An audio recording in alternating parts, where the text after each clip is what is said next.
I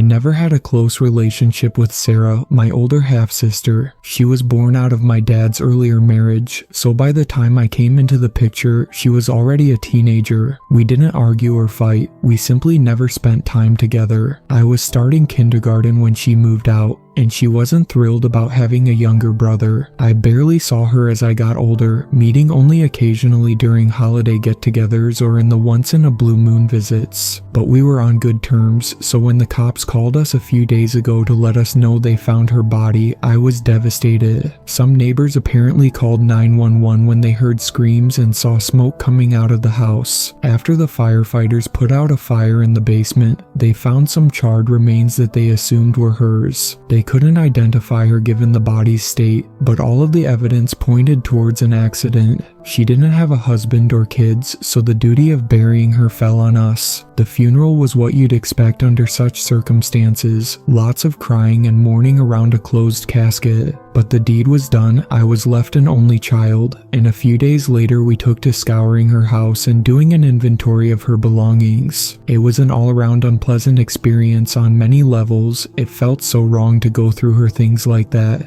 But with her only living relatives being my father and I, we inherited her house and possessions. We decided we didn't want them, so we'd sell almost everything. The plan was to only keep some of Sarah's stuff as mementos, things like pictures and whatnot. I went along with Dad to help, and we went room by room, cataloging items one by one. Given the small size of the house, it went pretty fast, but we started late into the day and so we wouldn't be able to finish by nightfall. One of the detectives wants to drop by later, says he has some more investigating to do, my dad said as we were getting ready to leave. He asked for someone to stay here tonight, but work won't allow me. Could you do it, champ?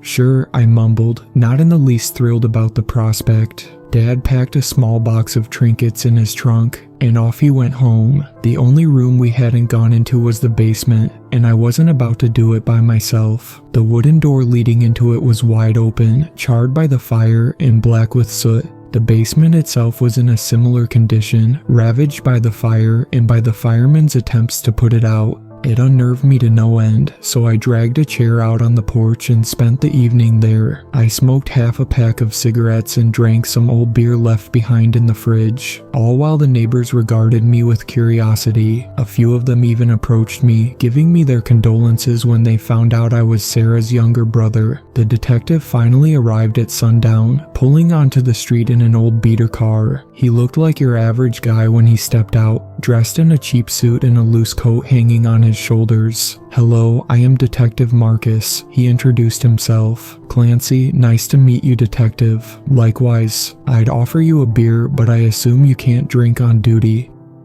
Might as well," Marcus said with a shrug of his shoulders. "I'm off the clock and I'll be here all night." That took me by surprise, but who was I to argue with the man? I fetched him a chair and a beer, so he sat down and lit up a cigarette as well. We had some admittedly awkward small talk, but the subject quickly moved to Sarah and her death. Marcus asked the usual questions. Was she depressed? Did she go out? Or was she a shut-in? Did she have any friends or romantic partners he could question? All perfectly reasonable questions meant to dig up new leads, but I was the wrong person to try and answer them. I wasn't particularly close to Sarah, so I didn't know most of the answers that Marcus wanted. "Don't worry about it, I get it," he reassured me. "I don't speak much with my old man, for example. Couldn't tell you his birthday if you put a gun to my head, let alone what he's up to these days. It's just, I never imagined she'd go like this, you know. I'd have made an effort if I knew." "Don't beat yourself up over it, kid. What's done is done." It was getting late and darkness settled, so we went inside. I led Marcus to the living room, and he shared some of the case details with me after we made ourselves comfortable. The reason I wanted to stay in the house overnight is this. As he spoke, he pulled out a smartphone and browsed some files on it. I'll warn you, they're pretty disturbing. If you want me to stop it at any moment, just say so. He pressed play on an audio file, then laid the phone down on the small table between us. We both leaned in as Sarah's voice resounded from the speakers. I'll do my best to write down what she said from memory, as I don't have access to the recordings. Recording 1. Is this app working? Test.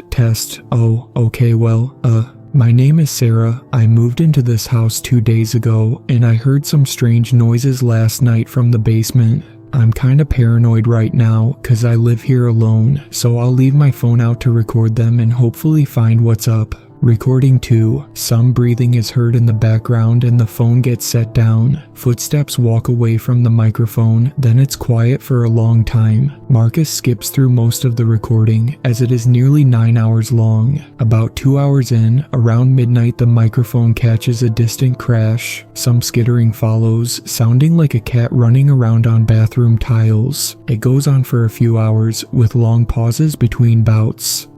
Hello, a deep voice calls out weakly. What the hell? I let out. Marcus paused the recording and looked at me. Do you want me to stop it? He asked. I contemplated his offer. On one hand, whatever followed had the potential to traumatize me for life. But on the other hand, the sheer curiosity would eat me up alive if I didn't find out more. So I gave in and told him to let it play. Hello, the voice calls again, this time sounding more human. Is anyone there? No one answers it. The voice falls silent, and the skittering carries it away from the microphone. No more sounds are heard that night. Recording 3. What the hell?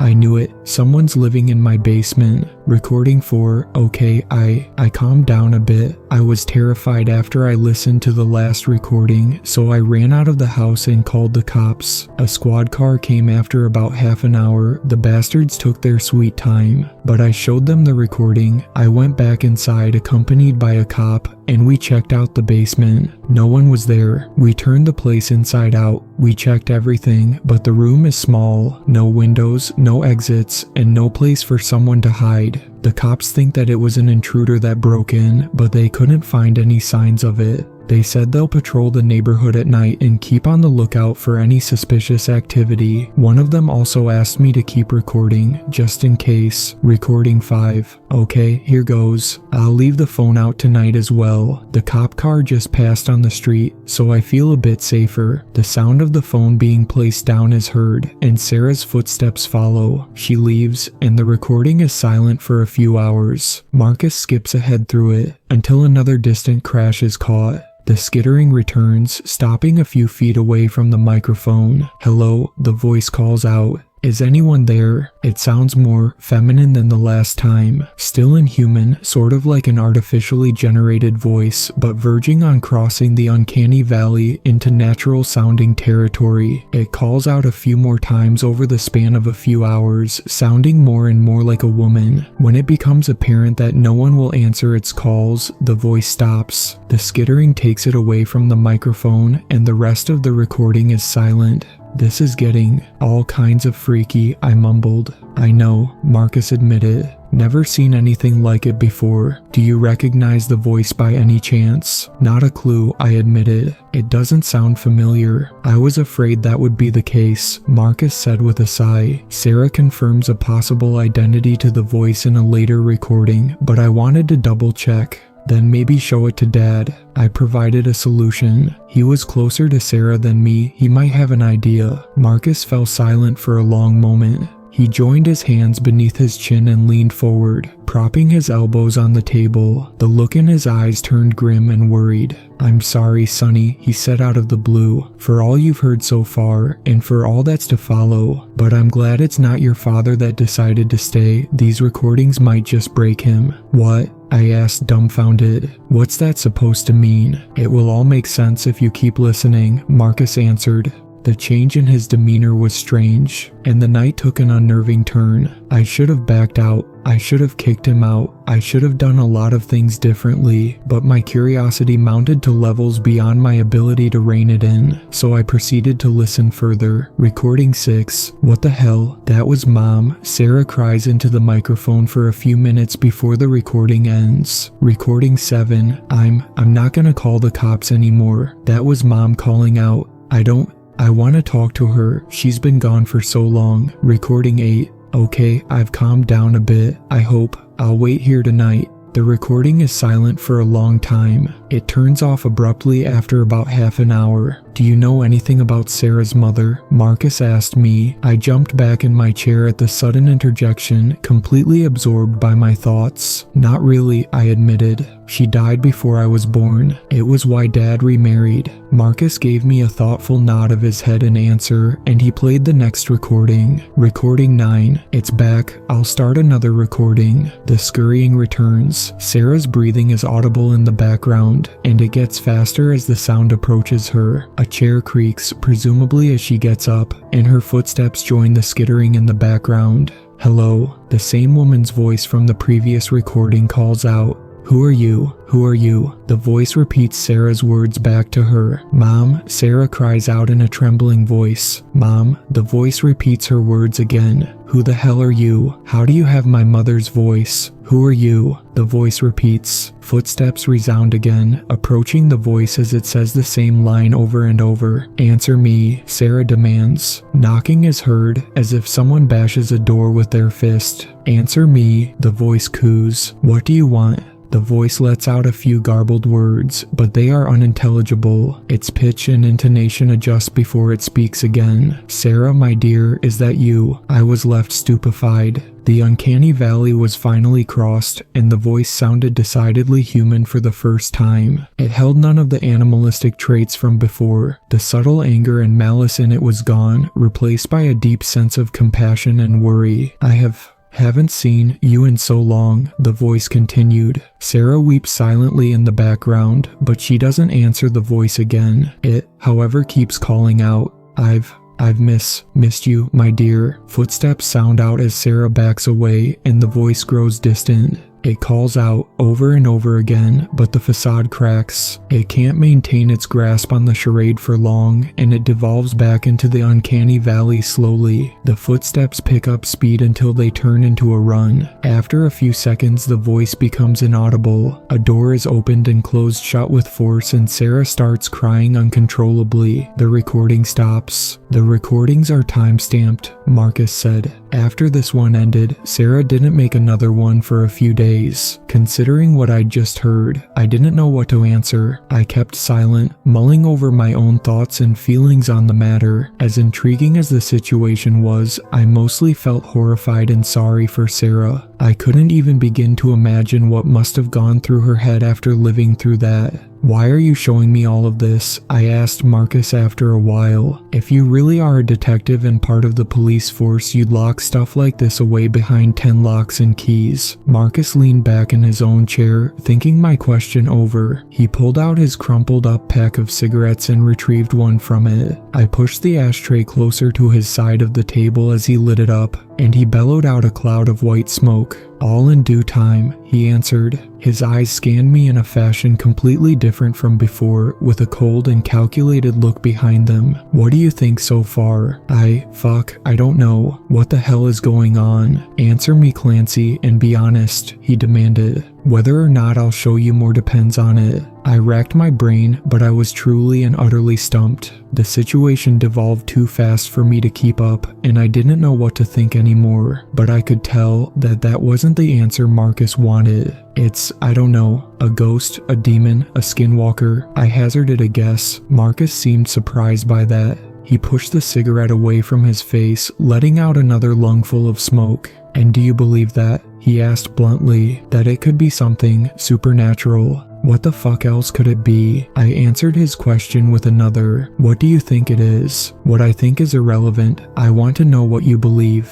That's what I believe, I answered. I didn't know Sarah well, but she wouldn't fake something like this, so either she was haunted by something or you're messing with me. That's the correct answer, Marcus said with a satisfied smirk. He put out the cigarette in the ashtray and leaned over the phone, placing a finger over its screen. So how about it? Do you want to hear more? Why would I want that? Do you or do you not, Clancy? No hard feelings either way. I can't force you to listen.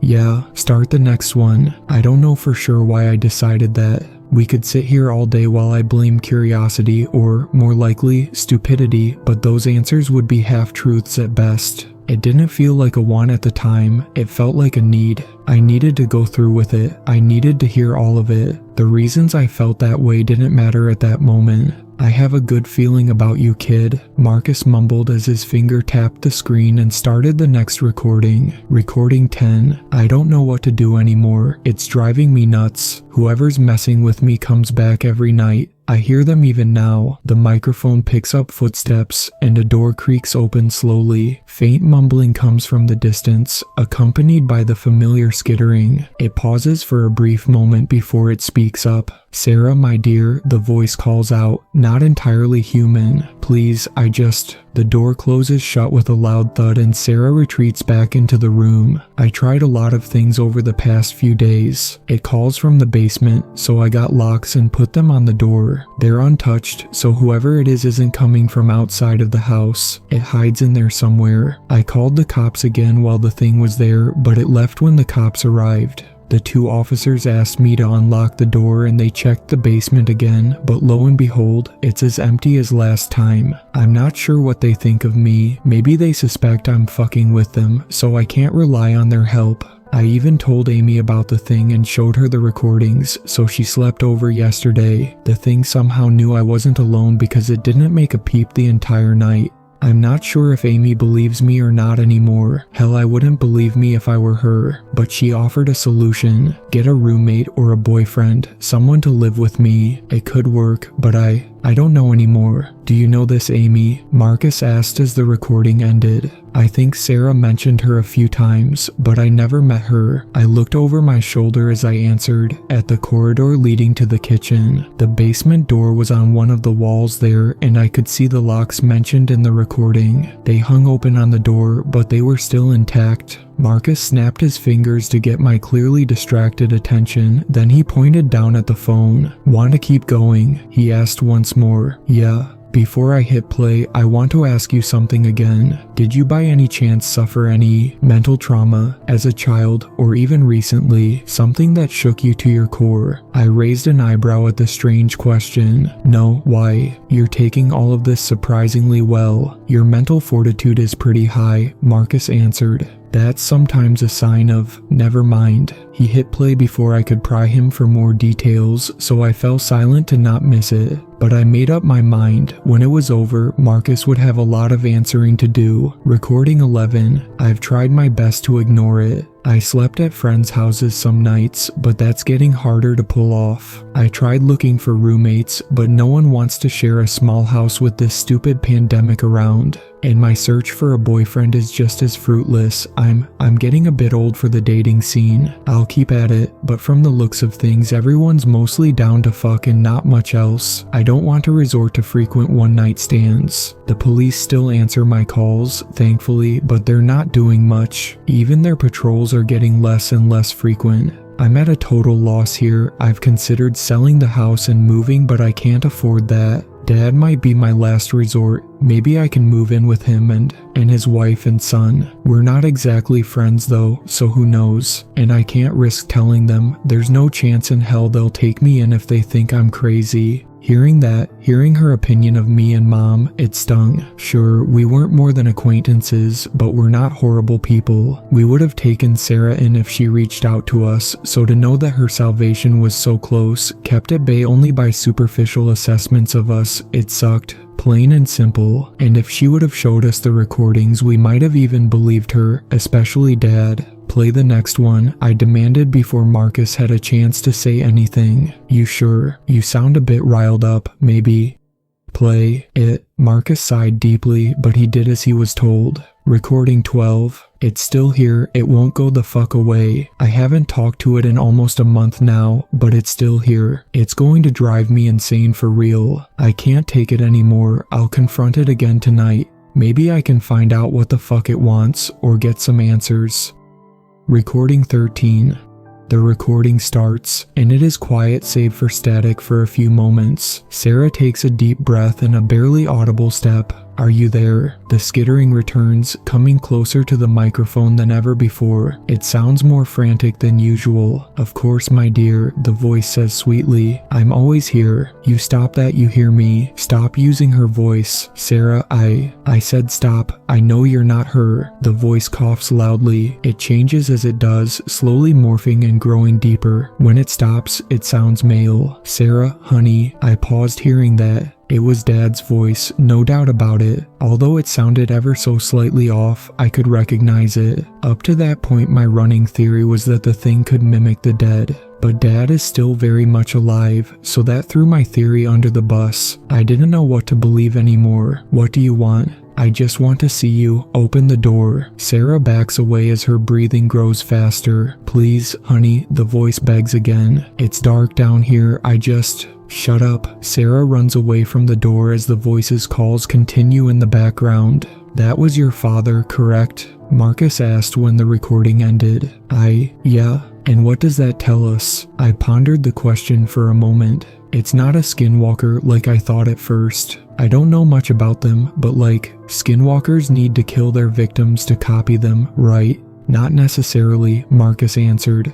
But they do need to hear the voice they're trying to copy, and anyways, a skinwalker could have broken down the door, so it's something else, I deduced. But what? I'm not sure yet. He went to play the next recording, but I stopped him. Where do you know so much about skinwalkers from? Marcus chuckled dryly. All in due time, Clancy. We still have a few recordings to go through. He hit play on the next recording, so we listened. Recording 14. It's not just Mom and Dad anymore. The damn thing has so many voices now. Amy, my ex-boyfriend Clint. Random voices I can't place. Hell, it even used the voices of those 2 police officers that went down in the basement looking for it. It keeps calling for me, pleading and begging, feigning confusion, asking to be let out. But I won't do it. I won't open that damn door ever again. Fuck whatever I keep down there. It can have my stuff for all I care. I'm tired. I can't sleep because of it. It's getting so hard to do anything, I swear. Today I almost got fired for mixing up customer orders for the 20th time. I nearly snapped at the manager, but I stopped at the last second and apologized. Some coworkers noticed I'm acting off and asked me about it, but I can't tell them. They'll think I'm crazy. Hell, I'm starting to think I might be crazy myself. Recording 15. Sis, that's as far as I got into that particular recording. I slapped my hand over the phone with enough force to send cracks into the glass surface of the table. Marcus jumped back in his chair, taken by surprise. What the hell? I let out.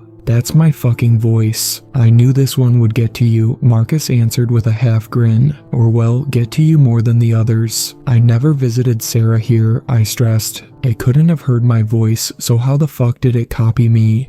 Think, Clancy. Did it ever hear Sarah's dead mother? Marcus answered my question with another. For how long has she been dead? 20 years, I said as I finally understood. So what does that tell you? It doesn't need to hear people's voices. Correct, Marcus said, satisfied by my breakthrough. So what? It can read minds. Maybe, Marcus said, scratching his chin. At the very least it can form a connection with people. But until we catch it and see for ourselves, I can't say for certain.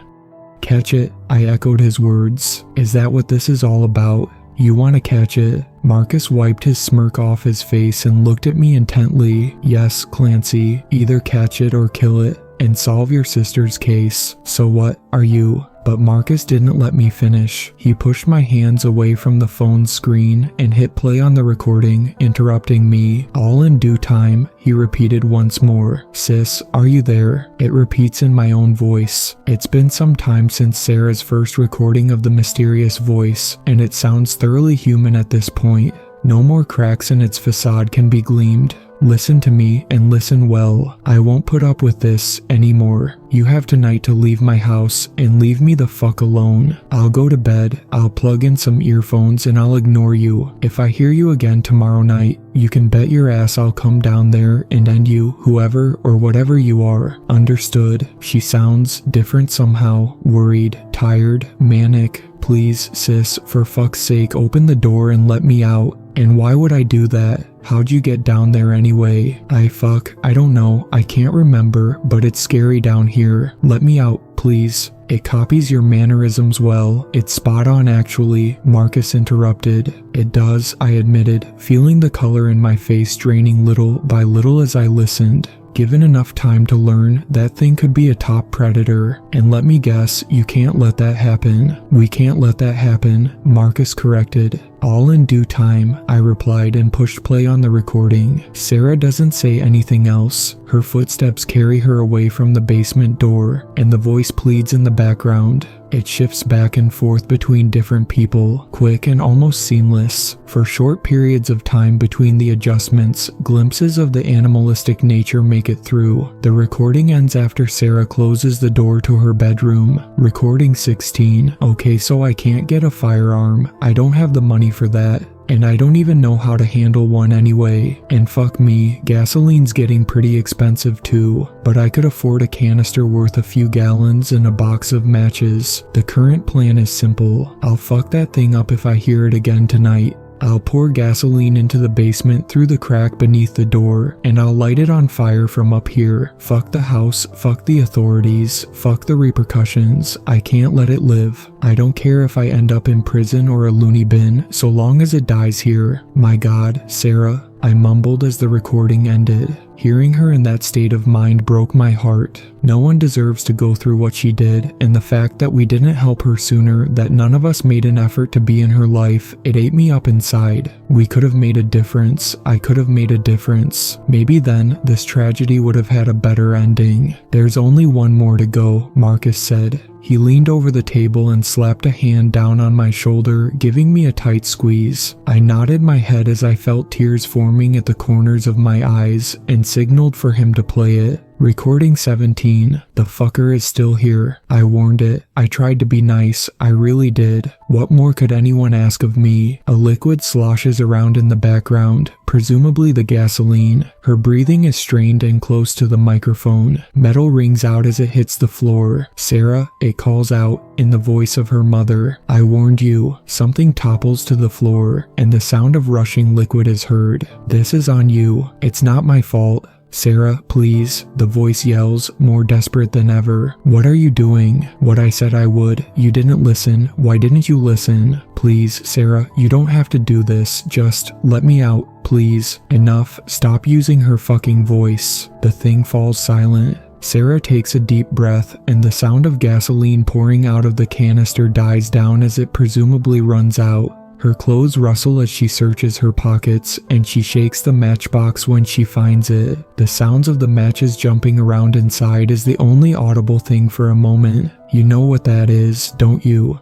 She opens the box and fumbles around with the matches for a moment. The voice doesn't answer her, but instead skitters away from the door frantically. Sarah takes one final breath, and the sound of a match being struck is heard loud and clear. Get fucked. The microphone doesn't pick up the lit match hitting the ground, but it picks up the gasoline igniting. Air rushes in as the flames begin to burn, and Sarah lets out a yelp. The voice begins to scream loudly, rapidly switching back and forth. Please. It lets out one final call, for the first time using Sarah's voice. The recording ended, leaving me wrapped up in a whirlwind of emotions. I was horrified. I was stupefied. I was strangely glad for it to finally be over. I was a mess, to put it bluntly. My body felt like it melted into the seat. But I quickly composed myself when I remembered that Marcus still had some questions to answer. Did Sarah kill it? Did we bury a monster instead of her? I asked in a single breath. I don't know, Marcus answered. It could very well be the case, but then where is she? Exactly, plus a lot of other things don't line up. But to be fair, they didn't line up no matter which angle I went at it from. All that we know for certain right now is that someone died in a fire. So, monster hunter, huh? I asked after a few moments of heavy silence. Pretty much, Marcus answered. I'm the one they call when shit gets spooky, and let me tell you, this shit is very fucking spooky. Okay, but all of this still doesn't answer the most important thing. Why show me this? Any of this? I asked. Marcus lit up another cigarette and leaned back in his chair. For the first time since he entered the house, he seemed truly comfortable, like he had nothing left to hide. We're always on the lookout for new recruits, so consider tonight your entry test, he admitted. You're a bit rough around the edges, but you seem like a decent candidate to me. Me, a monster hunter? You can't be serious, I shot back with disbelief. Marcus just shrugged his shoulders. You'll never know unless you try, I sure as shit didn't. Never expected to hunt the things that go bump in the night before I tried.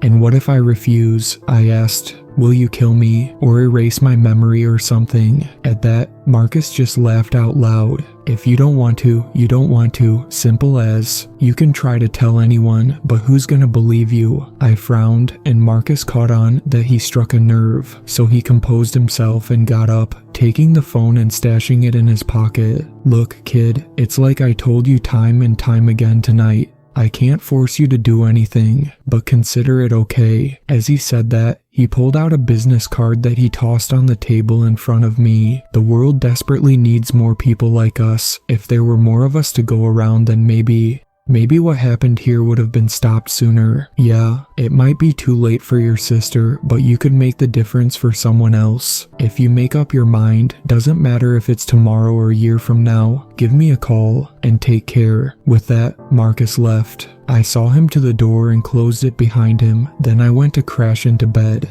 My entire worldview was shattered tonight, and I decided to get some rest before I tried to make sense of the pieces. The following days were uneventful, but even so, the strain of that night hung over me. It permeated my thoughts at all times, permanently active in the background as it burrowed deeper and deeper. Dad returned, we finished clearing the house, and he put it up for sale, but I couldn't focus on that. Not when every other thought I had was about those damn recordings. In the end, I had to stay over for a little while longer despite my constant complaints. Because of the slummy neighborhood and sketchy neighbors, Dad didn't want the house to go unoccupied. That's basically asking for thieves and punks to break in, he explained. And it's gonna be hard to sell it if squatters make nests here, so just hang on for a little while longer, okay? I wanted to fight him on the matter, to tell him he could stay over himself if he was that worried, but I didn't. I couldn't, not when I knew the truth about what went down. He wouldn't be another death on my conscience, so I lived in the house for another week or so, helping out with renovations and whatnot.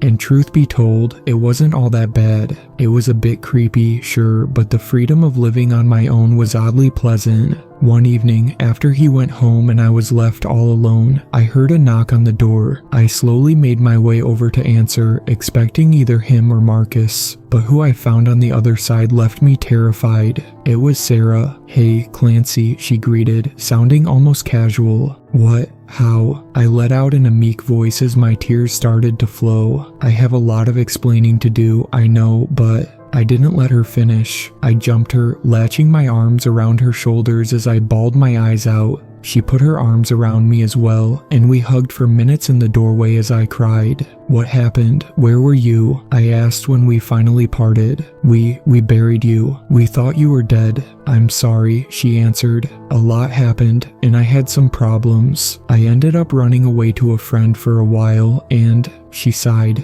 It's a long story, okay, and very crazy. Tell me about it, I said, rubbing away the tears. Call Dad and tell him to come over. He needs to know you're okay as soon as possible.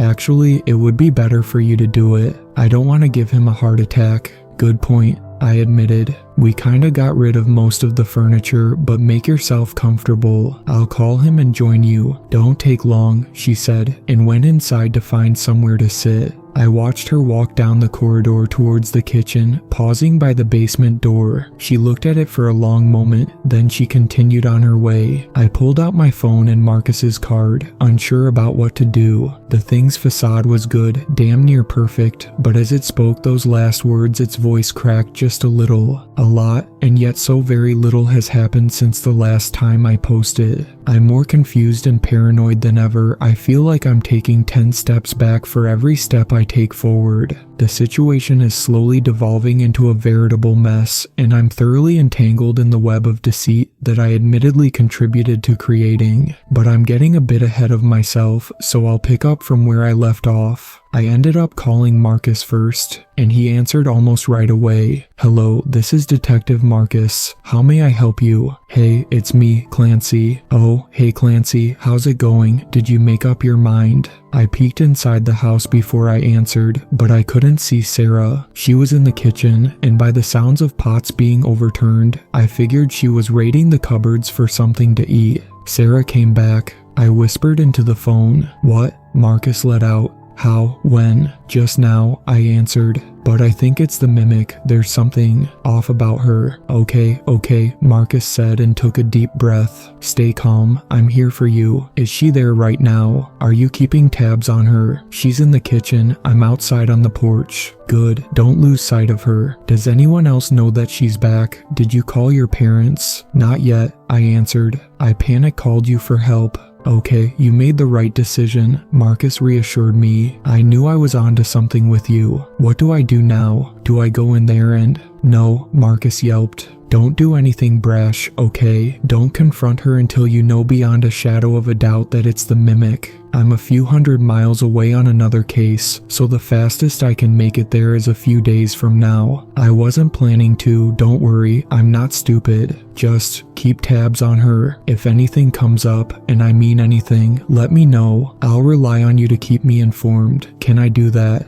"Of course," I answered. "You're a good kid, Clancy," Marcus said, almost making me laugh. "I'm 20 for crying out loud. You have a good head on your shoulders, so I trust your judgment. If the situation gets dicey or you feel you're in danger, don't hesitate to run away. Will do. I'll try to wrap up this case as fast as possible. Hold out until then. Try to keep her isolated if you can. It'll be less of a headache to clean up everything if she ends up being the mimic." "That's gonna be pretty hard," I admitted. "She already asked to talk to Dad. You'll figure something out, I'm sure of it. Gotta go now, but we'll keep in touch." "Okay, talk to you later. I'll think up some bullshit and see where to go from there." I ended the call and peeked inside the house again. The rustling had stopped. "Sarah?" I called out hesitantly. "I didn't disappear again, don't worry," she answered with a chuckle. "I'm brewing some coffee. Do you want a cup?" "Sure." "Did Dad answer?"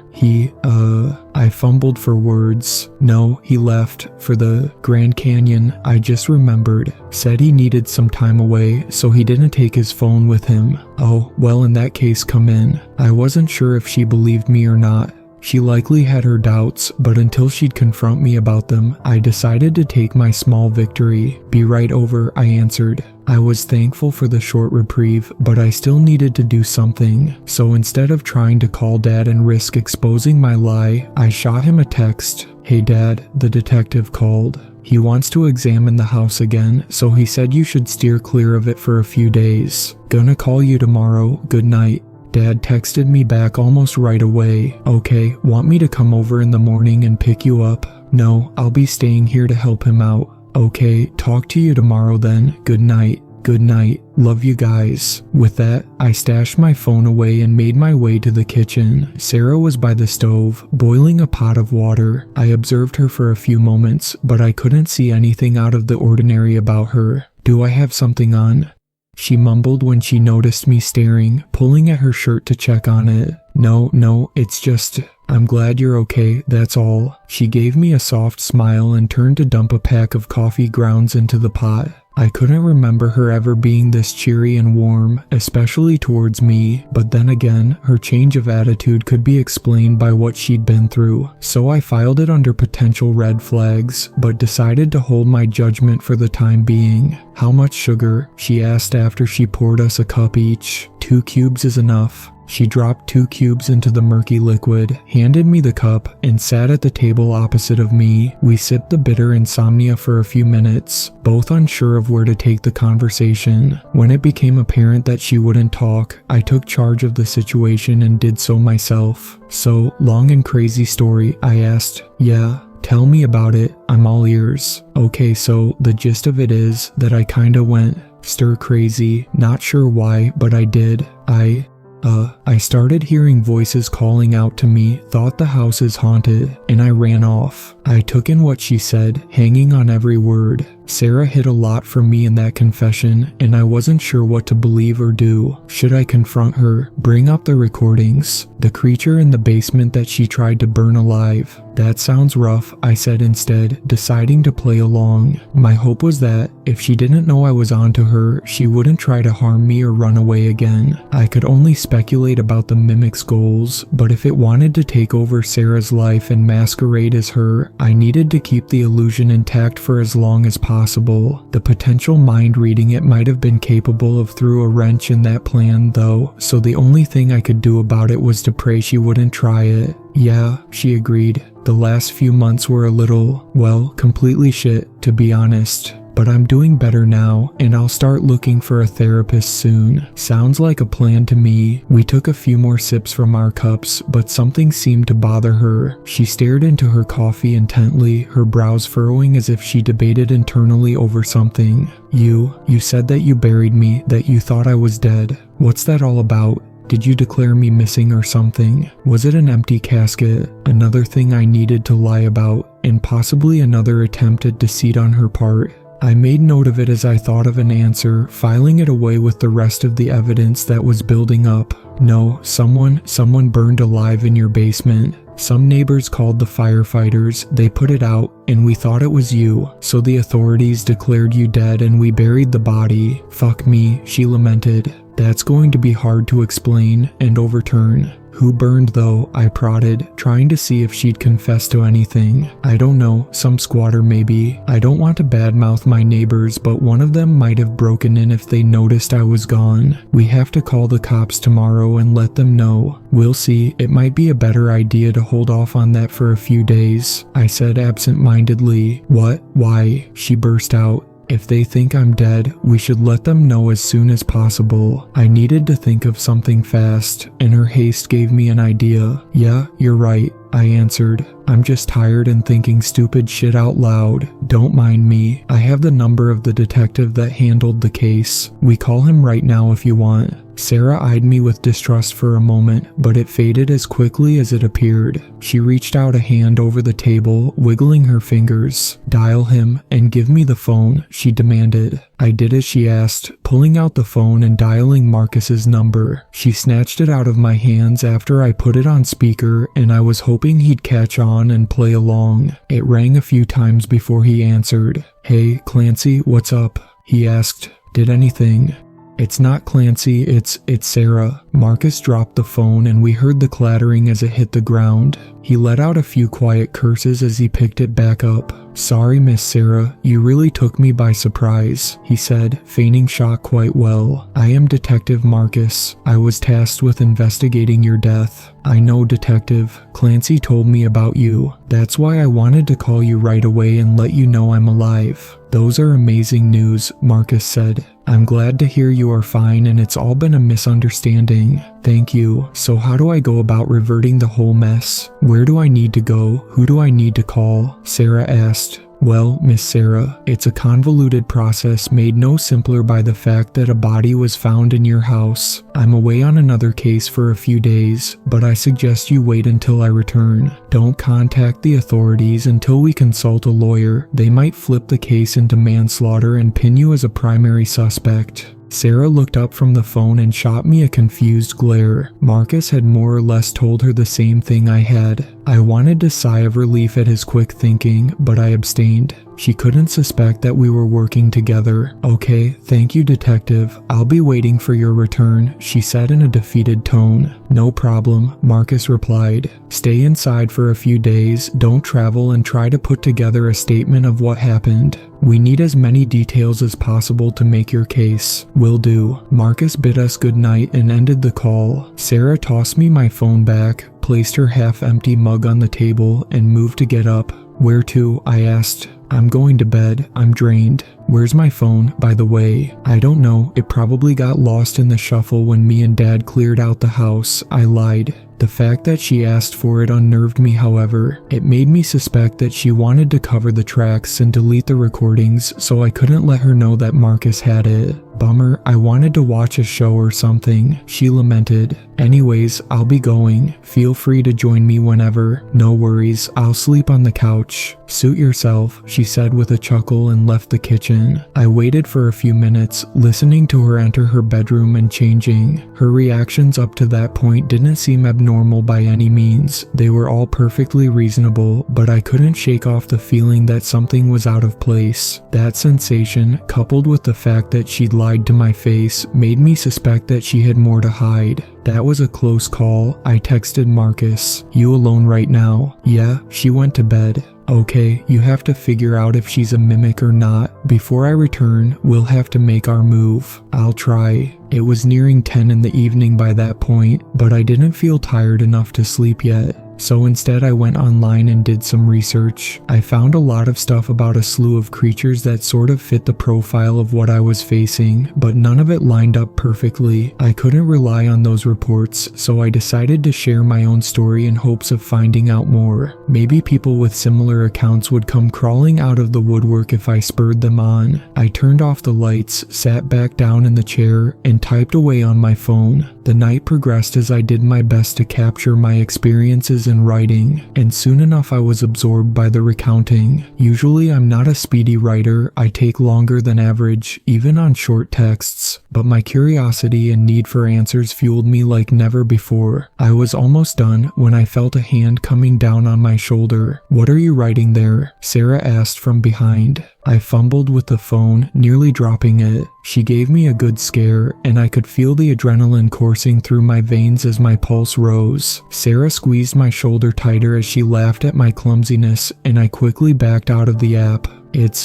I faked a sigh as if she caught me red-handed with something embarrassing. "I'm sexting with someone." "Wow," Sarah answered. "Keep it in your pants in my house, will you?" She went around the table and sat down, not bothering to turn on the lights. That left the room in almost complete darkness, with only faint rays casting in from the street lamps outside. I could make out the contour of her body, but any sort of details were obscured. "What are you doing up so late?" "I thought you went to sleep." She picked up the coffee mug and took a loud sip. Her eyes had an almost surreal glow to them, and I felt them boring into me in a way completely different from before. There was malice behind them as she measured me up.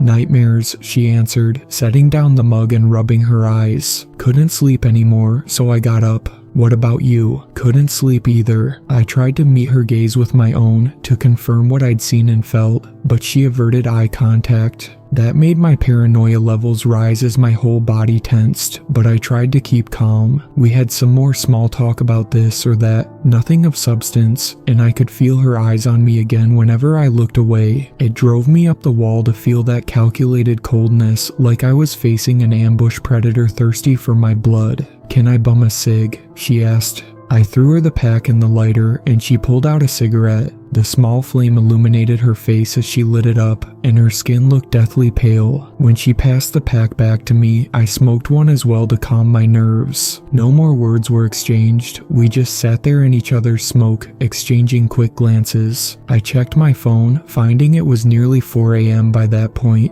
Something that the buzzing between my thoughts confirmed. It was getting late, and I was too tired to think straight. but I couldn't risk going to sleep either, not when I was unsure about Sarah's intentions. For all I knew, that was exactly what she waited for. She finished the first cigarette, then asked for another one, and another one, chain smoking half of my pack in about an hour. I pulled out my phone, checking the post in a last desperate attempt to focus and stay awake. Did she answer? Sarah asked when the blue light hit my eyes. Who? The girl you were sexting, she said with a snort. Or the guy, I don't discriminate. She blew me off, I mumbled. Oof, Sarah chuckled dryly. Bad luck with the ladies. Yeah, I kept lying. I can set you up with one of my friends, if you want. A girl named Amy, she's an absolute sweetheart, but she struggles with dating too. She can be a bit awkward at times. The mention of that name made me perk up. I know that Marcus said to keep Sarah isolated from everyone, but Amy had also heard the recordings and she could have been useful to me in this endeavor. She knew Sarah better than me, so if I could convince her, if I could get her on board, she had a better chance of recognizing the mimic. Sure thing, I answered, letting a bit of my enthusiasm slip through. Okay, I'll call her over tomorrow. She got up, walked over to me, and grabbed my arm. Now go get some shut-eye. You can't be looking like a zombie. She has some standards. Tomorrow, I protested. I wanted to meet Amy as soon as possible. Sure, but Sarah's haste surprised me. Yeah, tomorrow. No offense, but you're kinda boring and I could use her company. Ouch, offense 100% taken. I answered with a timid laugh. But it's okay, I get it. I'm not exactly Mr. Exciting in the flesh. I got up and went over to the couch, with Sarah on my heels the entire way. She had brought out a pillow and blanket for me before she found me awake and writing in the kitchen, which was a sweet gesture, but the effect it had on me was quite the opposite, serving to fuel my paranoia even further. The back and forth between her words and actions, her being kind one moment and cold the next, it felt like a deliberate attempt to confuse me. Was she playing some sort of mind games? Was she even aware of doing it? Was I losing it and seeing signs where there were none? It's probably the last one, I decided, as I unfurled the blanket and made myself comfortable on the couch. I'm tired, and I'm not thinking straight. I'll try to get some more sleep too. Good night, Sarah said before she headed for her room. Good night. When her door closed, I pulled out my phone and set an unlock password just in case. Then I set it to record audio and left it on the cracked table as I drifted off. Sleep came fast, and it was a deep, dreamless blip that seemed to go by instantly. I woke up only a few hours later to the light of the morning sun reflecting off the table into my closed eyes. Sarah was already up and about, preparing breakfast in the kitchen, judging by the sounds and smells reaching me. Morning, I mumbled as I entered. Up already? Sarah asked, turning away from a sizzling frying pan to face me. You barely got any sleep. I'm fine, don't worry. I took a seat at the table, and she served me eggs and bacon. As I ate, she took my phone and called Amy to invite her over for lunch. Amy accepted right away, so they ended the call after a bit more small talk that I couldn't focus on. You didn't mention me, I jabbed as she handed me the phone back. I thought this was supposed to be a date. Sarah smirked. All in due time, she said. You can ask her out yourself if you two hit it off. And by the way, can you go out for groceries before she comes? You didn't exactly keep the fridge stocked. We barely have anything. I grunted, but she wasn't wrong. Besides some beer and the eggs and bacon that we ate, the thing was barren. So I got ready to run an errand to the closest shop while she cleaned up. And hurry up, you'll have to take a shower too. I left the house post haste, plugging in my earphones and starting the recording from last night.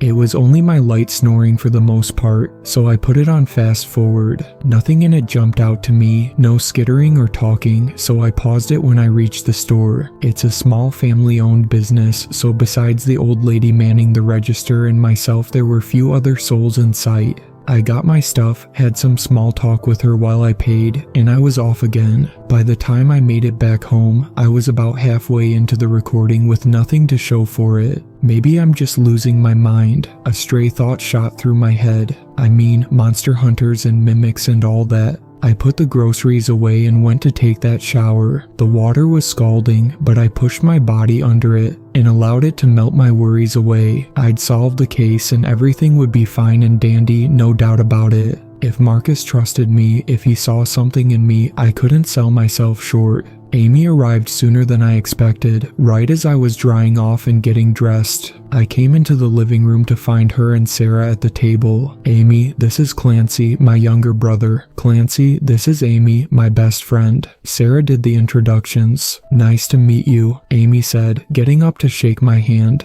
She was a few years my senior, but she was cute, I'll admit. Definitely out of my league though, so I can't imagine how Sarah thought she'd date me. Same, I answered. I'll go make us coffee and some snacks, Sarah said. Be right back. As she passed me, she elbowed me in the ribs and winked. I let out a chuckle and sat down opposite of Amy. So, she mumbled when Sarah was gone.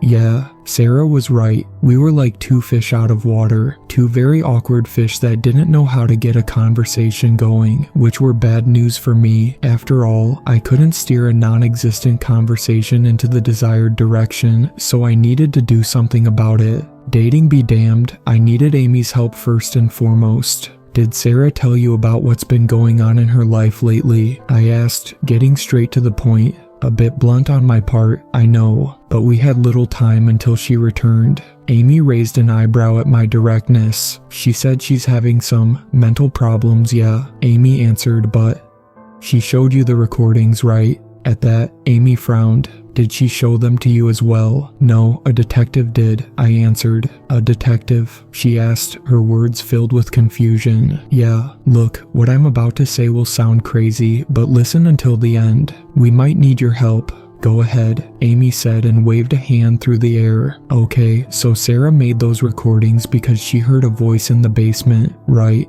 Look, Amy interrupted me despite what I asked of her. That was Sarah. It wasn't some monster or ghost. She made those voices herself. But I caught her in the act, okay? Amy insisted, and the look in her eyes turned sharp. She came over to my place for help when she couldn't take it anymore, and I heard her myself. She sleepwalked and talked in different voices, having conversations back and forth with herself. It's not some monster, your sister had a mental breakdown and made up the whole thing. We found a dead body in the basement, I retorted, which shook Amy. I could see as much by how her expression changed. Sarah didn't show you all of the recordings. She made 17 in total. In the last one, she set fire to whatever was in the basement. She what? Amy whispered aggressively. Yeah, we found the body and we thought it was her, I continued. We buried it. She's legally dead and 6 feet under. The look in Amy's eyes turned into pure terror. She glared past me at the kitchen where Sarah merrily went about preparing us lunch. She didn't tell me about that. What the hell? Did she kill someone? Not someone, I pressed on. Something. Me and the detective believe it was a monster, a mimic of sorts, and it might have taken Sarah's place. Stop with that bullshit already. It wasn't a monster, Amy insisted. Worst case scenario, your sister committed murder. The door was locked at all times. There's no other way in or out of the basement. Police officers checked it twice and didn't find anyone, and Sarah locked the door as soon as they were out.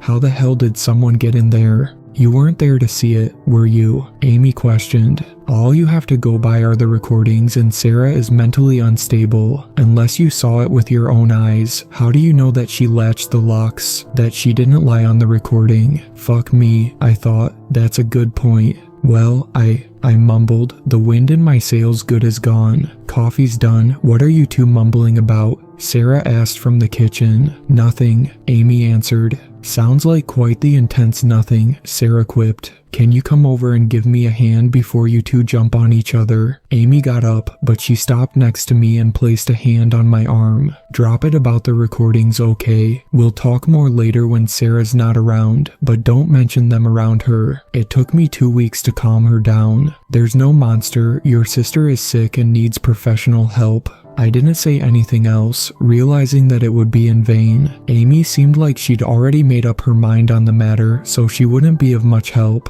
I was back to square one, more or less. but what little information she did share could have been useful. I just needed to figure out how it fit into the bigger picture and the theories that were developing. Did Sarah talk in different voices at Amy's place because she was the mimic, or was she truly having mental problems? But even if that was the case, it couldn't explain how she reproduced Dad's voice, or my own, so flawlessly. No, the mimic was real. That much I knew for sure. I'd heard the recordings with my own ears. The only question I needed to answer was if it was dead or not, and all of the mounting evidence pointed towards not. The two returned from the kitchen with coffee and the promised snacks, and Sarah looked at me with a wide grin. Amy, in the meantime, gave me the best stink eye I've received to date. Sarah started telling her of the few shared memories we had, but I could see that neither one of us focused on the story she spun. "I'll go out to have a smoke," I interrupted Sarah. "You can smoke indoors, it's fine," she reassured me. "Nah, I need some fresh air anyways." Sarah protested some more, but I got up and headed for the back porch. It was farther away, so they wouldn't hear or see me there. I lit up a cigarette as soon as I was out and retrieved my phone, intending to call Marcus and update him.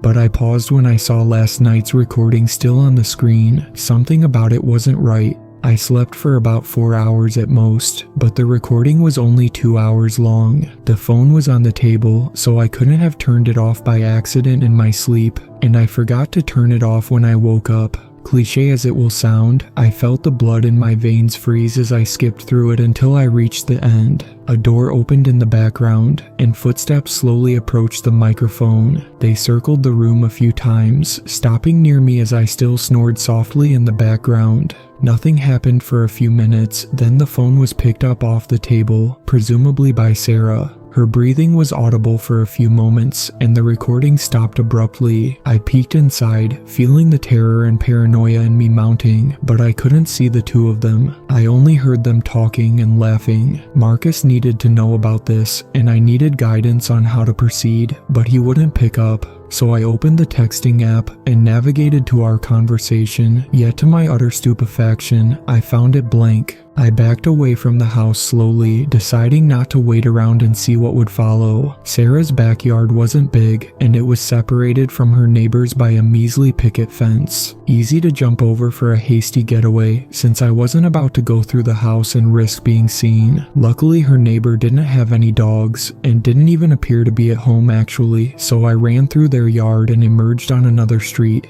With no destination in mind, I wandered the town for a while as I planned my next move. First things first, I needed to contact Marcus, but he wouldn't answer his phone. I tried calling him over 20 times, only to be met by his voicemail. "You've called Detective Marcus. If I didn't answer, I'm either busy with work, I'm sleeping, or I'm dead. Leave a message after the beep and I'll call you back either when I'm done with work, when I wake up, or when I'm resurrected." Beep. "Hey Marcus, it's me, Clancy. Sarah's onto us. She's 100% the mimic. I ran away. Call me back as soon as you can." And just to be sure, I sent him a text as well. "Sarah's onto us. Call me back as soon as possible." With that taken care of, I needed to decide where to hide. I still lived with my parents, and their house was obviously out of the question. It would have been the first place Sarah checked for me, without a place of my own, and with few friends that also still lived with their parents or in college dorms. My options were down to nothing. No choice, gotta take my chances at home, I decided. I did tell her that Dad was away, so maybe my lie would buy me a bit of time. It was also across town, so at the very least it would put some distance between me and her.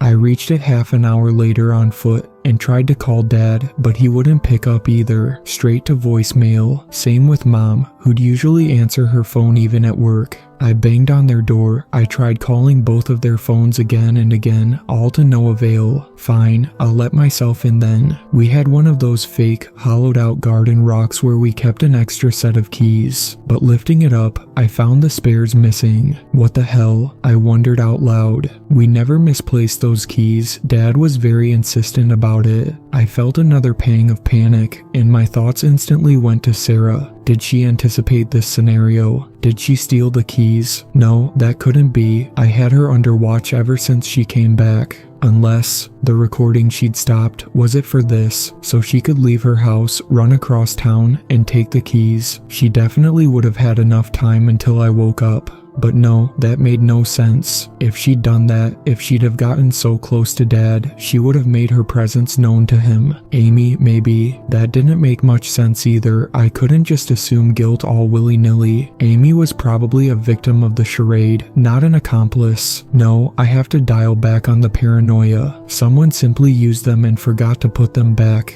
My phone started ringing, but it was an unknown number. I was tempted to answer, thinking it might have been Marcus, but I didn't. It rang until it was directed to voicemail, so I waited with bated breath to see if the person would leave a message. No dice. Hey, it's Amy. Where are you? Sarah's worried. A text popped up on my screen soon after. Speak of the devil. I mumbled to no one in particular. I didn't respond to them, of course, and fortunately they didn't try again. So I waited on the porch for either Mom or Dad to come home and let me in, trying to decide what lies to spin for them. A few minutes turned into half an hour, then into an hour, then into 2, but neither one arrived. I checked my phone, 5 p.m. Any minute now. I kept trying to reach Marcus in the meantime. I think I made 50 calls at the very least. But none of them went through. 6 p.m. came and went, then 7, and my parents showed no signs of returning. That, of course, only served to exacerbate my distress. Something was wrong, very, very wrong. With 8 p.m. around the corner and no one answering their goddamned phones, I decided to break into my own house. I smashed one of the small windows on the front door with the fake rock, unlocked it from inside, and made my way in. Half of me expected to find my parents waiting in the dark,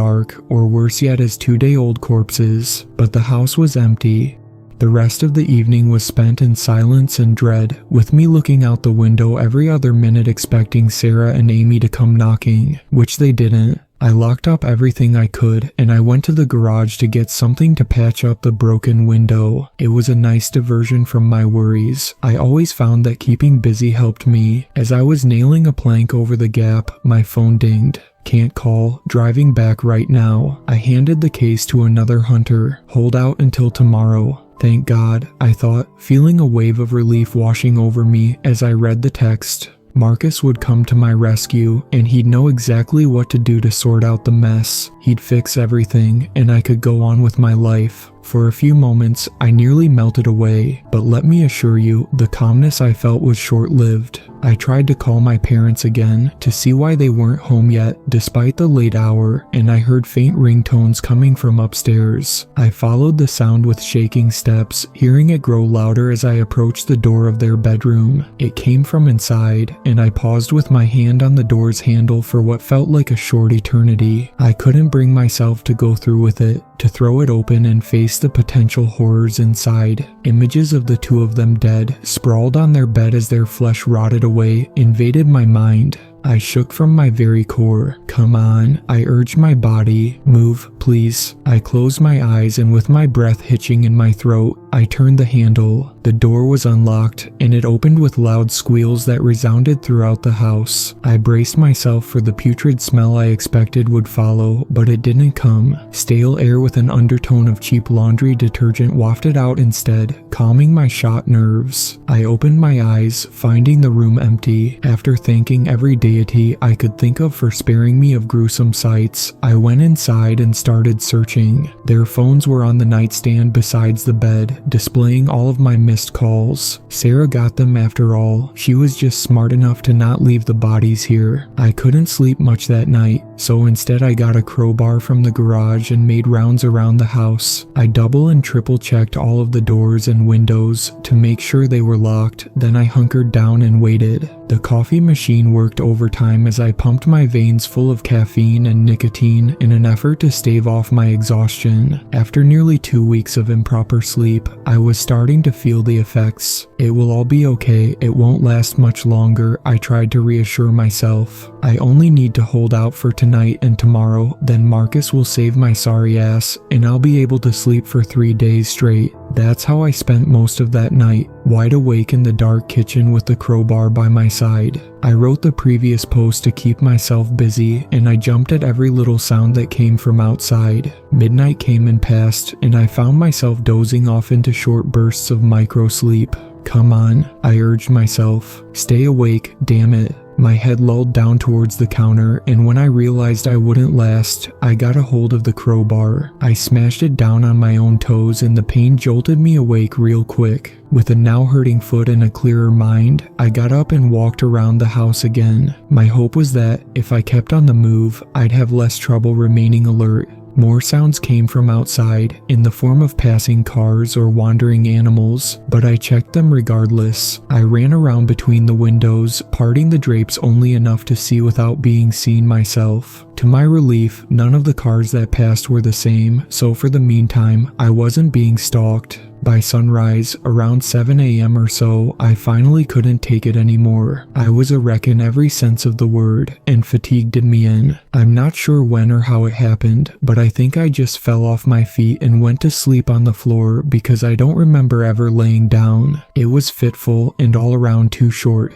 The phone's ringing woke me up a couple of hours later at around 9 a.m. I jolted to my feet with my heart pounding so hard that I was afraid it would break free from my chest. You probably know the sensation, that distinct panic of being woken suddenly by loud sounds. At any rate, I checked the phone and saw Amy's number. I half wanted to just throw the damn thing against a wall and break it, but I stopped myself when I realized it was my only lifeline to Marcus. The call went to voicemail, and I received a text soon after. "Where are you, Clancy?" A steady buzzing burrowed into my brain, nestling between my thoughts. My temples ached from the lack of sleep, and when I tried to rub the hurt away, it spread to the rest of my scalp. "You said you wanted to talk without Sarah around, so let's meet somewhere, just the two of us." Another text from Amy, and one that felt distinctly like a trap. I didn't want to respond and risk falling for it, but I reminded myself that Amy could have been a victim as well. Maybe I still had time to change her mind and get her on my side. "Where?" I shot a text back. "Wherever you want, name a place." That set me a bit at ease. If it was really a trap, she wouldn't have offered to let me pick the location. I texted her the name of a small diner that served a killer breakfast and told her to be there in an hour. It gave me enough time to shower and change, and I took it freezing this time. The cold water helped sober me up, even if it couldn't get rid of the throbbing in my brain. I felt a bit more rejuvenated when I was done, so I hit the road, making a small detour to buy a pack of cigarettes. It was that same small shop I mentioned last time, as it was halfway between our houses and close to the diner, only this time it was empty save for the old cashier. A feeling of deep dread shot into me the moment I stepped foot inside. "You're being paranoid again," I told myself as I calmed down. "Get a grip, it's the lack of sleep."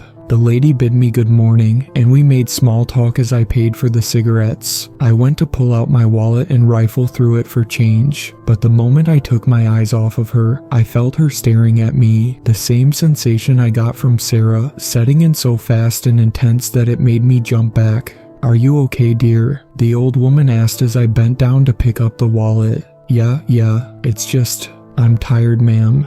"Good grief, you sure look the part. You're so young, you should take better care of yourself," she scolded. Not in a belittling way, but more in that grandma worried for her grandkids way. "I will," I reassured her. "I'm just going through a rough patch, that's all." I got out a few bills and coins, placed them on the counter in front of her, and turned to leave. "Have a good day, sweetie." My ears likely played tricks on me, but I could swear in that moment that her voice cracked just a little. It sent a chill crawling down my spine and put a spring in my step, sending me into high alert as I power walked away. "You're imagining things," I insisted. "You're tired, you're not thinking straight. Get a grip." I tried my best to do just that as I headed for the diner, but I failed miserably. The encounter stuck with me, rippling through my mind and leaving behind more paranoia in its wake. Was Sarah the only mimics? Were there more of them? Why was everyone looking at me as I walked, shooting me glances from the corners of their eyes? Was I acting strange, giving them a reason to, or were they onto me as well? I slapped myself when I realized just how absurd I sounded, and it helped set me straight. Even if just a bit. I didn't have any proof of more mimics, no reason whatsoever to believe that it could multiply and spread. A few minutes later, I reached the diner. It's a dingy little place, dirty and sticky most of the time, but I always found that places like these served the best damn food. Some tables were set outside, COVID restrictions and all that, and I saw Amy on her phone at one of them. She wasn't talking to anyone, just browsing the internet by the looks of it. "Hey," I greeted, approaching her and sitting down. "Morning," she answered, locking the phone and placing it on the table face down. "How's it going?" "Not doing hot, I won't lie," I admitted.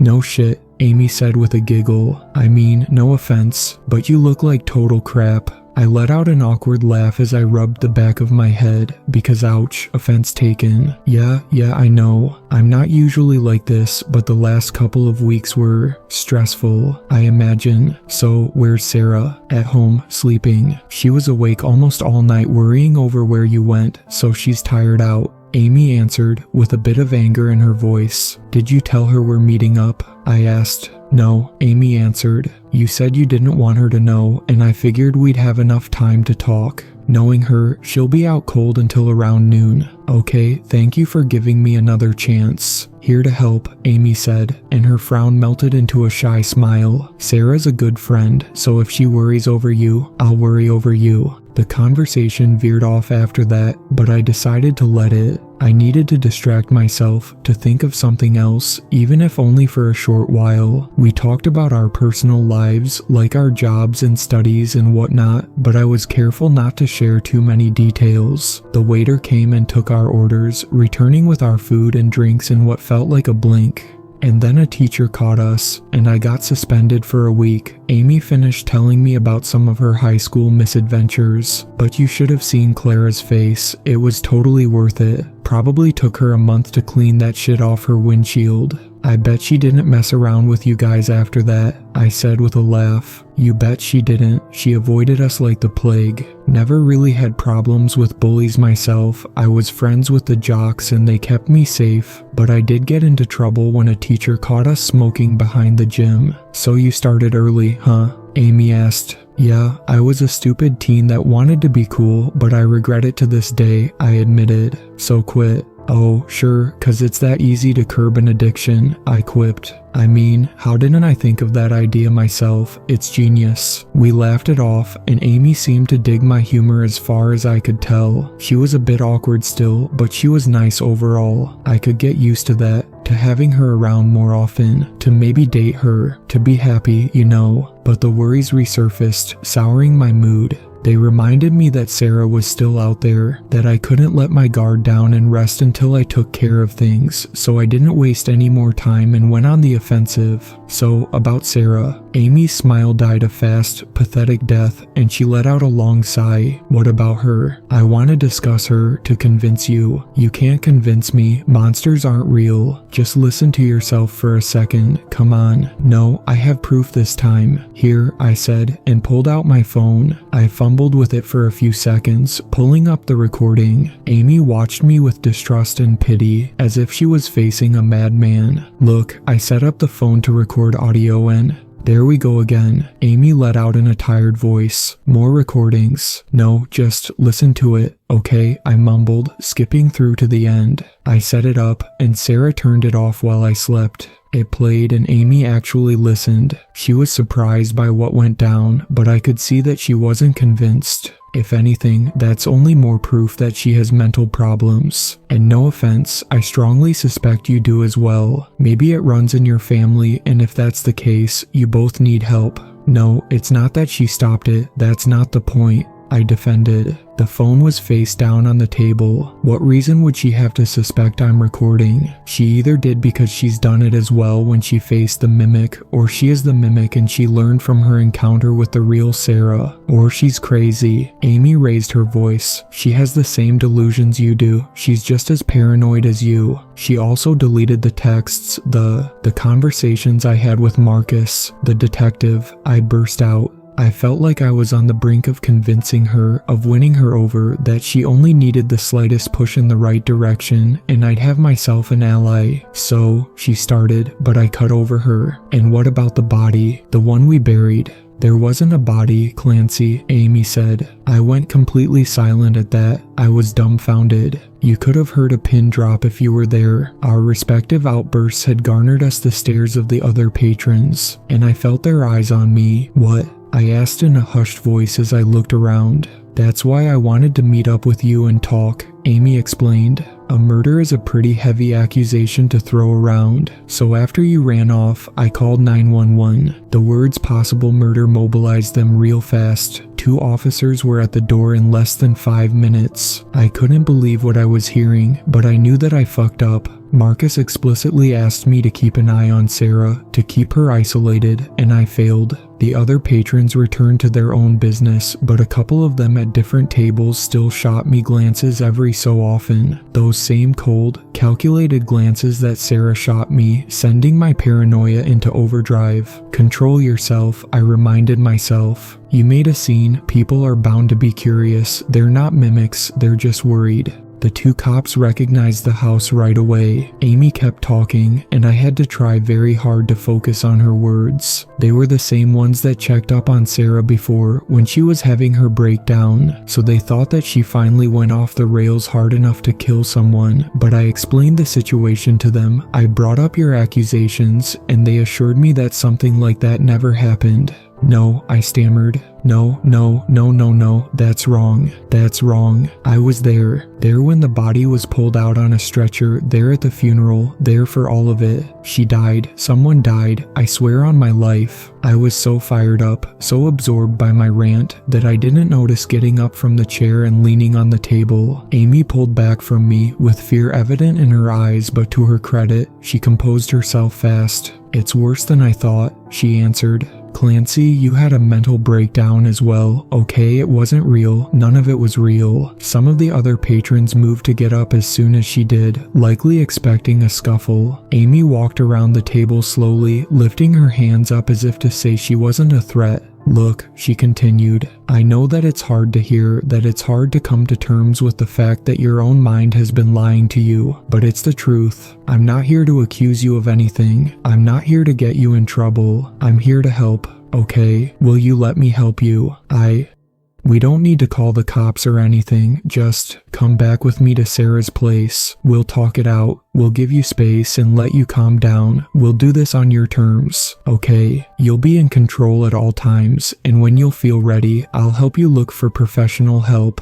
My parents, Dad and Mom, I tried a final tactic. They're gone too. Please, you have to believe me. Sarah is the mimic and she murdered them. Your parents are away on a vacation, Clancy. Amy rebuked me. To the Grand Canyon. No, that's the lie. I told Sarah to keep her away from them. I answered, certain that I finally had her. I told her they left their phones at home, and lo and behold, I find their phones at home. But they didn't go anywhere. It was a lie. They've been planning this vacation for months. Even I've heard about it. Sarah wouldn't shut up about them. She wanted to go too but couldn't get time off work. No.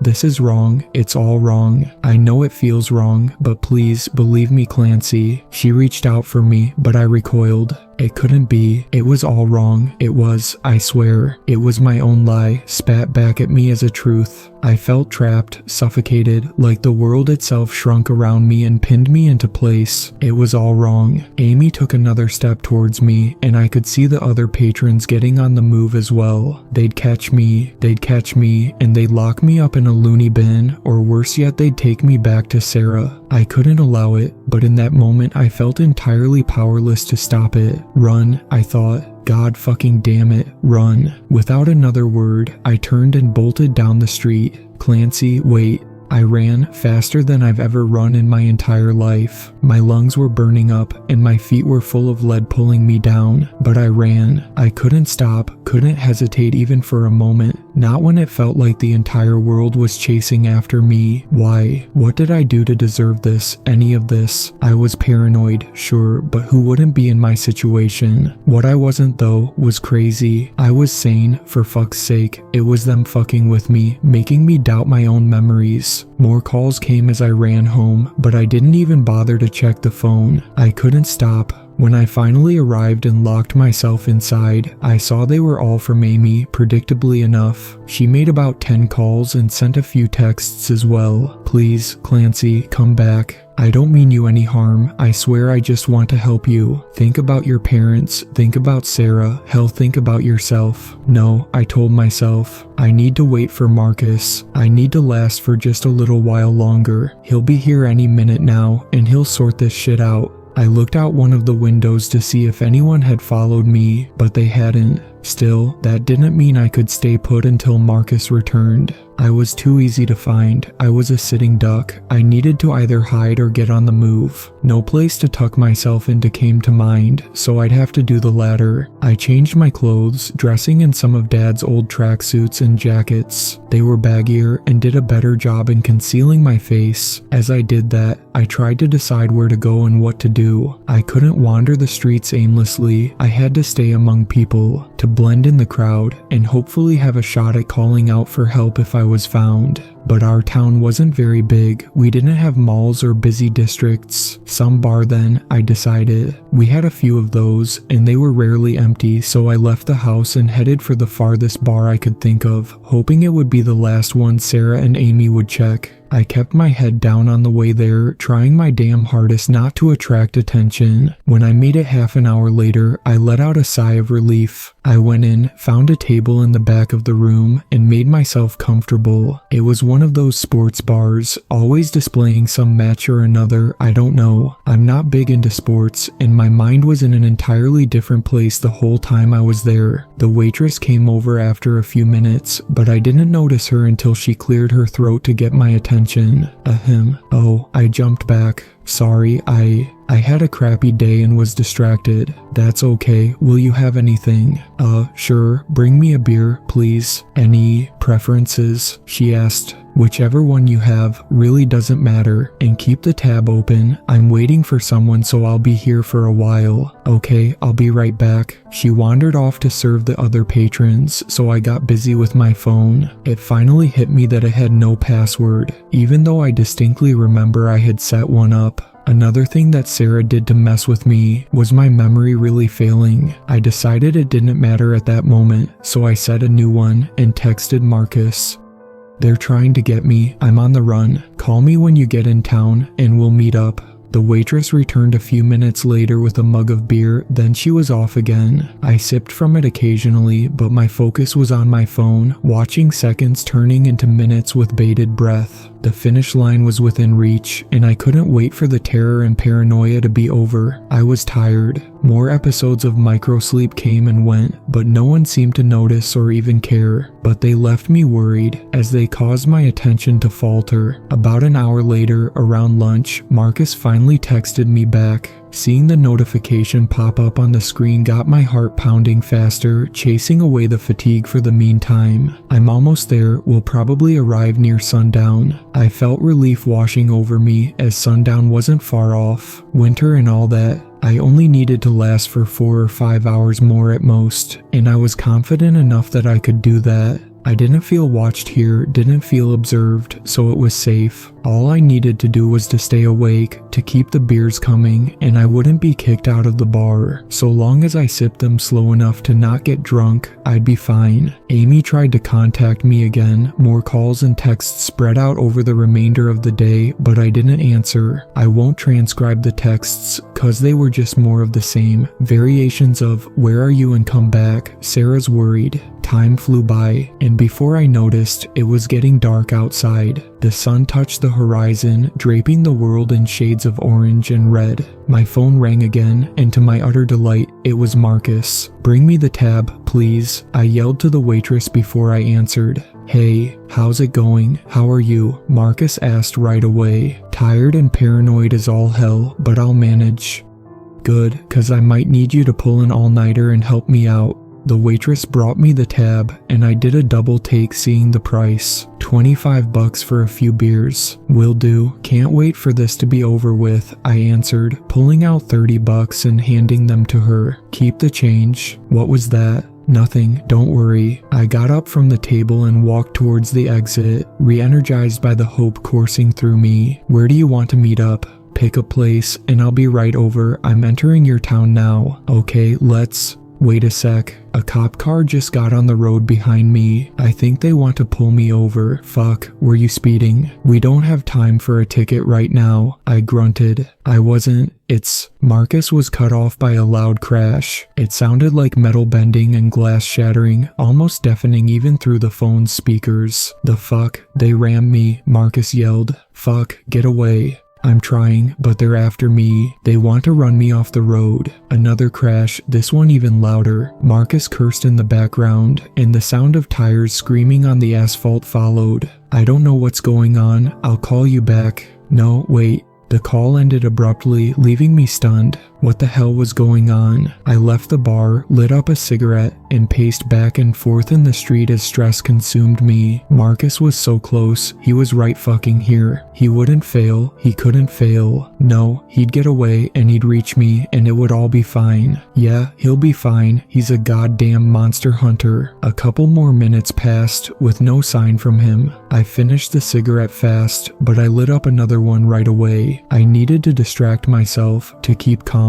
to not let the paranoia sink in. It couldn't get its teeth into me again. I wouldn't allow it. I refreshed the texting app constantly, waiting, feeling my breathing speeding up. A ding came, and with it, a notification and another text. Reading it felt like a gut punch. The floodgates broke, and the tide of terror I struggled to keep at bay flooded me. I went lightheaded and dizzy, shaking on my feet as if the world around me spun out of control. 4 words, 4 goddamned words, and an incomplete text. Run, there's more of... I tried to call Marcus a few more times after I received his last text, but just as I suspected, he didn't answer. He was either captured or killed, leaving me on my own. The calls still went to voicemail, however, so his phone was still active. Whoever ran him off the road likely took it, and I could use that to my advantage to buy some time. Will do. I'll leave town right away. I'll be walking along the main road in case you can follow me. Hopefully, that was a convincing enough red herring, sending them on a wild goose chase that would give me an hour or two to sleep.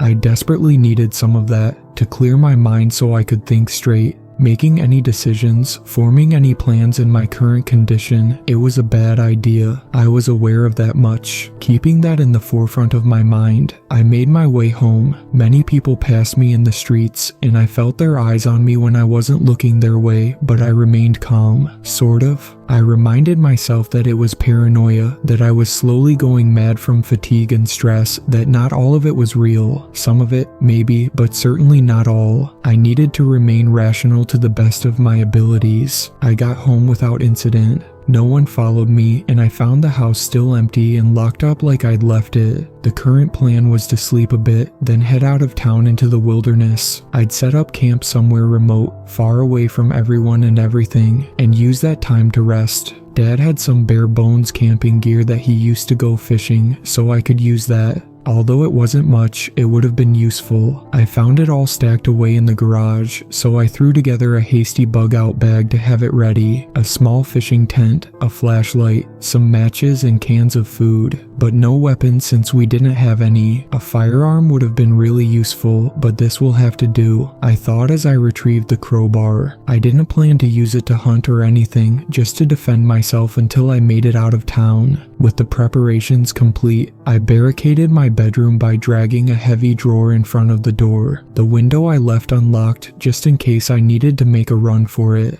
My room was up on the first floor, but the jump down wouldn't be too bad. Being in an actual bed after the last few days was absolute bliss. I can't describe it. I fell asleep so fast that I almost didn't get to set an alarm to wake me up around midnight. It went by fast, however, and this time I finally had some dreams. Nightmares. I can't remember much of them, only bits and pieces. Something crawling into bed next to me, speaking in my mind, trying to undo the seams of my very soul so it could take a peek inside. Getting angry when I resisted, growing more aggressive, tugging at the corners of my brain the more I fought back. I woke up screaming, kicking and punching blindly. My fists connected with something meaty, and I heard a familiar voice letting out a yelp. What the hell? Opening my eyes, I found Dad on his ass next to the bed. His lip was split wide open, and Mom was by his side on her knees. I started, but the words got caught in my throat. "That was a pretty intense nightmare you had there," Dad said with a smile, rubbing away the gushing blood with his sleeve. "I think I'll need stitches." Looking around the room, I saw that the dresser I had dragged in front of the door was back in its place. The door and the window were wide open, creating a draft that pulled the cold December air inside. The instinct to just bolt it right then and there kicked in, but I subdued it. "Where have you guys been?" I asked them. I decided to question them because maybe, just maybe, the last few days were indeed a hallucination.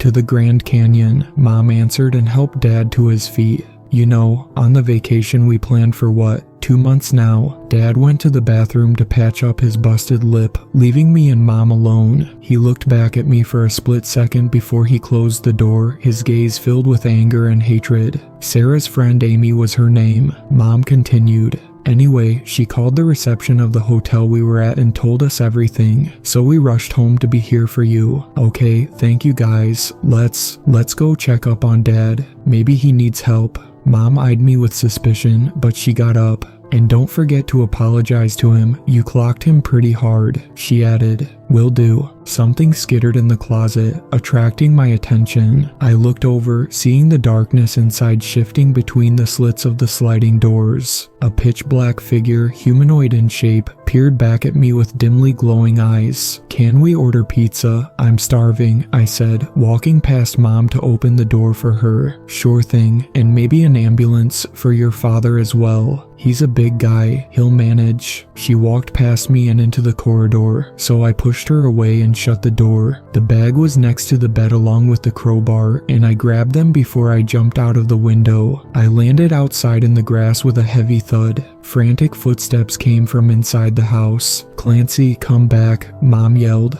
I burst into a sprint, jumping through a neighbor's yard and coming out on the next street over. The town had many roads leaving it, none of them close by, but I didn't plan to use them anyway. I ran through yards and jumped over fences, making a beeline to the closest edge of town, a forested area that I could use to my advantage. Cars couldn't fit in there, and I'd be harder to find among the trees. My phone rang again and again, but I didn't stop. I pulled it out and checked it between the hasty strides I took, finding it was Mom, of course. And it was also only 10 p.m. or so, which meant I got 2 hours of sleep less than I'd bargained for. Doesn't matter, I'll get all of the sleep in the world once I'm safe. Something chased after me, slinking from one shadow to the next in the blink of an eye. I heard the tip-tap of its claws on the rooftops behind, but whenever I whipped my head back to check, I couldn't spot it. "It's the one that wants to take my place," I concluded. That threw a wrench in my plan. If it would chase me into the wilderness, I couldn't get the rest I so desperately needed. But then again, if I could lead it far enough away, I could take it on one-on-one. How strong could it be if it couldn't open a measly basement door? My mad dash got me to the town's edge in about 10 minutes, and I could already see the forest from a few streets away. I jumped through the final yard in my way, with the mimic still on my tail, only to be met by a cop car swerving onto the street. Its lights and sirens were off, and the front bumper was in utter ruins, barely hanging on. I ran across the road and slid down the steep embankment, coming to a stop on the muddy soil covered with decaying leaves. The cop car pulled up behind me, and its doors flew open. "Stop, Sonny," one of the cops yelled. "Come back with us, we're here to help." For a brief moment, I regretted that Sarah never recorded the voices of the 2 officers that went down into her basement. I was certain that if she had, I would have recognized them right now. "Leave me alone, I haven't done anything wrong." They came down after me as I entered the sea of trees. Something hit one of the trunks right as I ducked behind it, and I was worried for a moment that it was a bullet. Whipping my head around, I found one of the officers discarding a spent taser gun instead, which wasn't much better, to be honest, but at the very least it would only incapacitate me. They ran after me for a few hundred feet, and I couldn't for the life of me shake them off. I tried veering away, hiding behind trees, doing everything in my power to break their line of sight. Nothing worked. They knew exactly where I was at all times. It felt like I was up against bloodhounds, not humans. Over the course of a few minutes, they gained on me. I'm just an average Joe in an average physical shape, and tired to high hell and back to top it off. I couldn't outrun 2 trained officers. One of them got a hold of my backpack and yanked me, throwing me to the ground. I landed face first into the mush of leaves and dirt. Calm down, Sonny. No, fuck, let go. I struggled and fought back, but the 2 of them subdued me. One got on top of me to hold me still, and the other one pulled my hands behind my back to cuff me. Fight left me as I felt my body shutting down from overexertion. The cold metal of the cuffs came around my wrists, chilling my skin in 2 thin stripes, and they clicked into place. You can't arrest me. I haven't done anything. I'm innocent. I tried pleading. We're not arresting you, Sonny. Your parents and sister called. They're worried for you. Said you're about to run away. So what? I'm an adult. I can disappear if I want. Not in your current condition. Right now you need psychiatric help, the cop answered. They pulled me to my feet and got by my sides, getting tight grips on my arms. We slowly walked back to the car as I tried to plead some more, and I had enough presence of mind to not mention anything about mimics. Even so, my cries landed on deaf ears. The mimic that chased me, was in the forest with us as well. It jumped from branch to branch, always within earshot, but never within sight.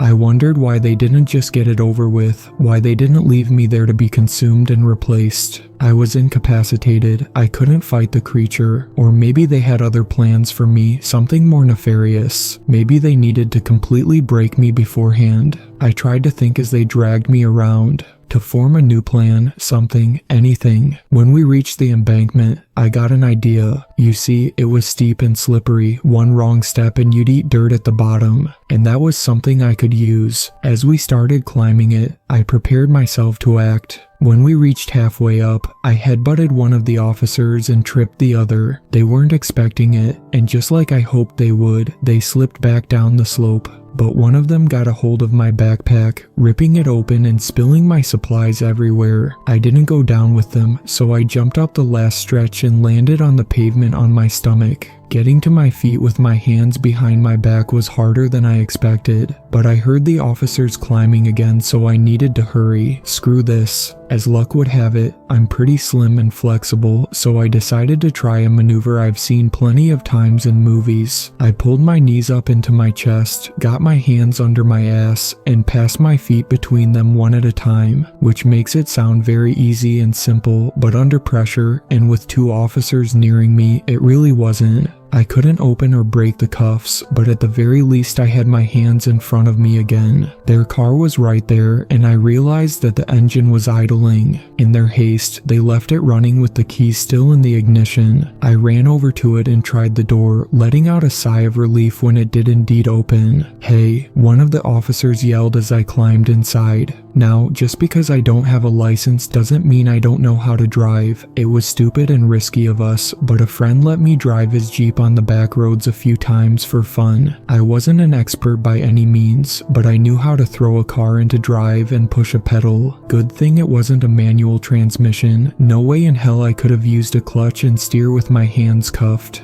I sped off, leaving the 2 cops and the mimic behind. Which, yeah, bad idea, I know. It's bad enough to steal a normal car, but to steal a cop car is much worse. I'm not sure what the repercussions are, to be honest, but I imagine it's not pretty. Still, I could probably plead insanity in a court of law if it ever comes down to that.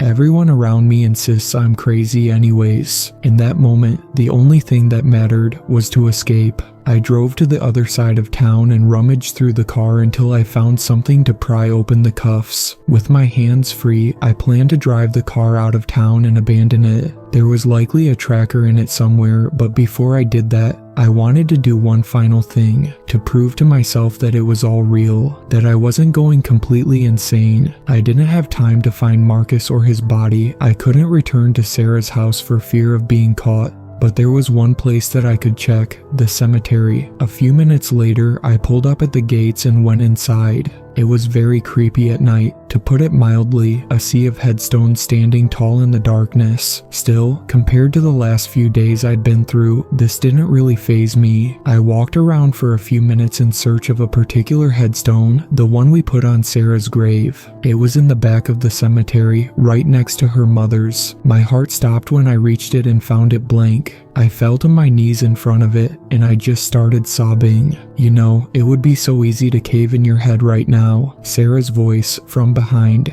I shot up to my feet and spun on my heels, coming face to face with her. She was alone, hands propped on the handle of a spade that she pushed into the soil in front of herself. If I really wanted to kill you or harm you, I could have done it while your back was turned. Is that proof enough that I don't want to do either? How'd you know I'm here? I asked, taking a step away from her. Because I've been through the same thing, because I know how a broken mind thinks, Sarah answered. You want proof, a sign, something, anything to convince you of your delusion. She threw the spade at my feet. So go ahead, dig, find your proof. I won't stop you, but that grave is empty. No, it's not, I contradicted her. The stonecutters didn't get around to marking the grave yet. You just want to keep me busy so the others can get here and catch me, she sighed. I should have just smacked you over the head with that, I swear. Tell you what, if you're so sure I'm the mimic, strike me down. I won't fight back. She fanned out her arms and even turned her back to me. I lifted the spade, but I couldn't go through with it. God fucking damn it. I yelled and threw the spade away. Why are you fucking with me? Why not show your true colors? Why not kill me like you did Marcus? Sarah put her hands down and turned around.